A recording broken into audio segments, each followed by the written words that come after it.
semuanya, saya akan menjelaskan mengenai aldehid dan keton alifati. Adanya gugus fungsi dalam suatu senyawa dapat diperkirakan dari hasil analisa unsur senyawa tersebut. Aldehid berasal dari alkohol primer yang teroksidasi, sedangkan keton berasal dari alkohol sekunder yang teroksidasi. Aldehid dan keton adalah contoh senyawa-senyawa karbonil yang banyak ditemukan di alam bebas. Aldehid adalah senyawa organik yang karbon-karbonilnya selalu diberikan dengan paling sedikit satu atom hidrogen, sedangkan keton adalah senyawa organik yang karbon-karbonilnya dihubungkan dengan dua karbon lain.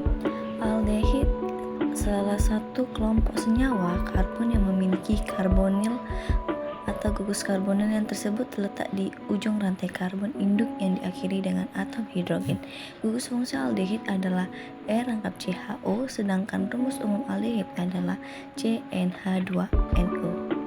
Aldehid sudah dikenal sejak lama sehingga penata nama menggunakan nama trivial sering dipakai.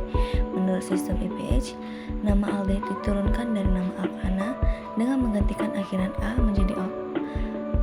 Oleh karena itu, aldehid disebut juga alkana. Tata nama pada aldehid sama dengan tata nama pada alkohol.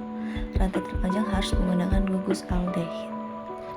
Keton merupakan senyawa karbonil yang dihubungkan oleh dua atom karbon yang mengandung gugus karbonil.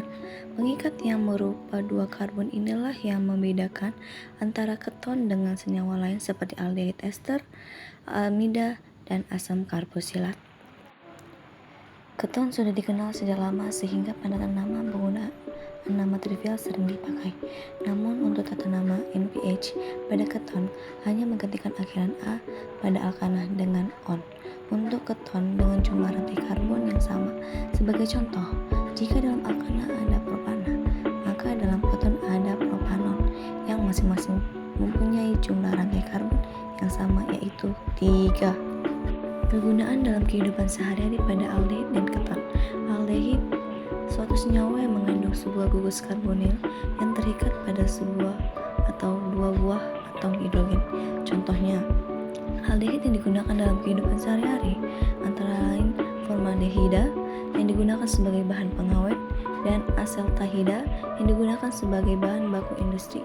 Aldehid juga dapat larut dalam air karena bersifat polar, tetapi tidak mempunyai ikatan hidrogen. Sedangkan keton sama seperti aldehid, tetapi dia memiliki gugus karbonil yang terikat pada dua gugus alkil, dua gugus aril, atau sebuah alkil dan sebuah aril. Contohnya, keton yang digunakan dalam kehidupan sehari-hari antara lain adalah aseton yang digunakan sebagai pelarut untuk lilin, plastik, dan sirlak, dan metalik isobuti pada keton yang digunakan sebagai bahan baku untuk pembuatan bahan kimia. Itu saja penjelasan saya mengenai keton dan aldehid.